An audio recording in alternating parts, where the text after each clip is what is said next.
Hey guys, it's Tech Racer and today I'm going to review the OnePlus 5T, and I have been using this device from past 25 days, and today I'm going to share my review with you all guys, and at last we are going to conclude whether you should go for this device or not.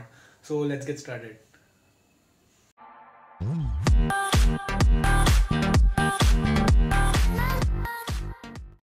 So first of all, let's talk about the build quality of this device. So the device is constructed using a unibody aluminum design, and the phone does give a very premium feel whenever you hold the phone in your hand. So and again, the button quality and even the alert slider quality is so good that you don't feel that there are some cost cuttings in the build quality. So definitely a very premium and very good in terms of the build quality. So kudos to OnePlus for that. Now let's talk about the raw specifications of the device. So the device comes with the Snapdragon 835 processor, which is an octa-core processor clocked at 2.5 GHz. Then it comes with two variants, that is 6 gigs of RAM, 8 gigs of RAM, and in 64 and 128 GB storage options. So 6 GB comes with 64 and 8 GB comes with 128, and I am having here is the 6 GB and 64 GB ROM variant. Now it has 3300 mAh lithium polymer battery, which does support fast charging or dash charging as per OnePlus, and the fast charging do work quite well, and we are going to talk in a later part of this video. So now let's talk about the display. So the phone comes with 6.01 inches Optic AMOLED Full HD Plus display, which has a resolution of 2160 by 1080p. Which comes out to be 18:9 aspect ratio. So as you can see, we have the tall or a very huge display of the phone and very small bezels at the top and bottom. So yeah, the phone looks quite good even from the front side, and I just love the way the phone looks actually. And yeah, the screen quality is AMOLED, so there is very good saturation levels, and even the contrast levels are pretty good. So whenever you are in a direct sunlight, the screen does lit up quite well, so you do not have any issues in a direct sunlight. So now let's talk about the cameras. So again, this one comes with the dual camera setup, which has a 16 megapixel primary camera and 20 megapixel secondary camera. And now both the cameras have same aperture, that's the f-stop 1.7. So according to OnePlus, this camera setup is better for the low light photography or low light pictures according to them. But according to the theory of optics, it does contradict the fact. But yeah, the pictures taken with the camera does come out to be pretty well even in the low light conditions. So no issues with the camera. Yeah, I haven't compared it with the other devices, but according to me, the photos were quite good, and even the portrait mode works quite well. The algorithm of the portrait mode does work quite well. So kudos to OnePlus again for that. Now, if you talk about the front-facing camera, it has a 16 megapixel front-facing camera with the f-stop 2.0 lens, and again, due to the 16 megapixel, the selfies do come out pretty well, and you can even record a video at 1080p from the front-facing camera. And the rear camera supports video up to 4K at 30 FPS with electronic image stabilization. So that's pretty good, and you can even record a video at 1080p at 60 FPS. So again, that's a very good move by the OnePlus. Now if we talk about the battery life, so it comes with a 3300 mAh lithium polymer battery, and it does support the fast charging or the dash charging as per the OnePlus. And believe me guys, it is one of the fastest charging I have seen on the mobile phone.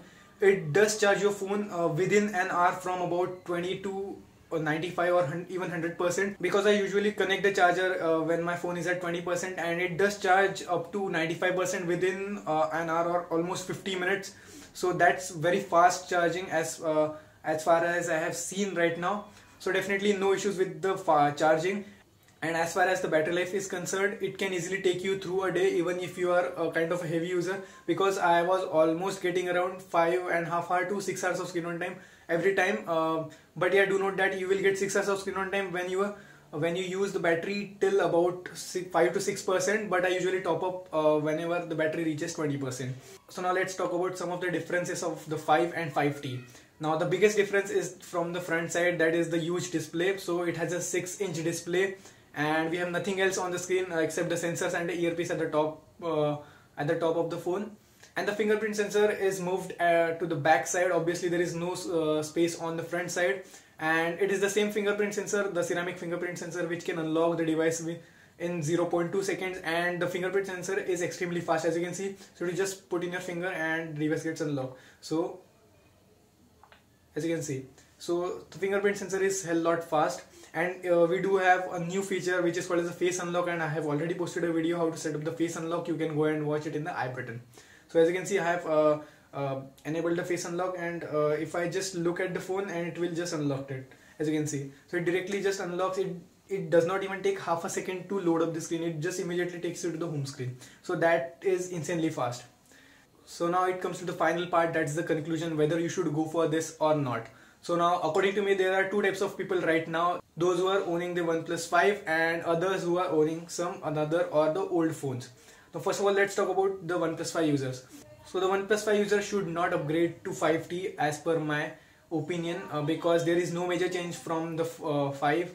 Only we have a huge display and a fingerprint at the back, and a better low light camera as said by the OnePlus. So there is no major changes, so OnePlus 5 user should not upgrade, but you guys should wait, because the OnePlus 6 is going to be launched somewhere in March or April of the 2018. So just wait for it, and maybe you get the OnePlus 6. So definitely 6 is going to be better than the 5T, no doubt in that. Now let's talk about the other users. So other user comes who own 3, 3T, 2, or even some other phones, or those who want to upgrade and their budget is around 35,000. So definitely, if you are a person who do not go towards a particular brand and want a value for money, definitely just go and purchase this device. It will not disappoint you. It is one of the best devices I have used till now, and it is the best device in the particular price range, because it gives you a very flagship specification, and the cameras do perform very well. We do get very good build quality, and even the battery life is so good. So guys, this is it for this video guys. If you found this video really helpful, then do hit that like button and subscribe button, and stay tuned for more such video. And thank you guys, thanks for watching.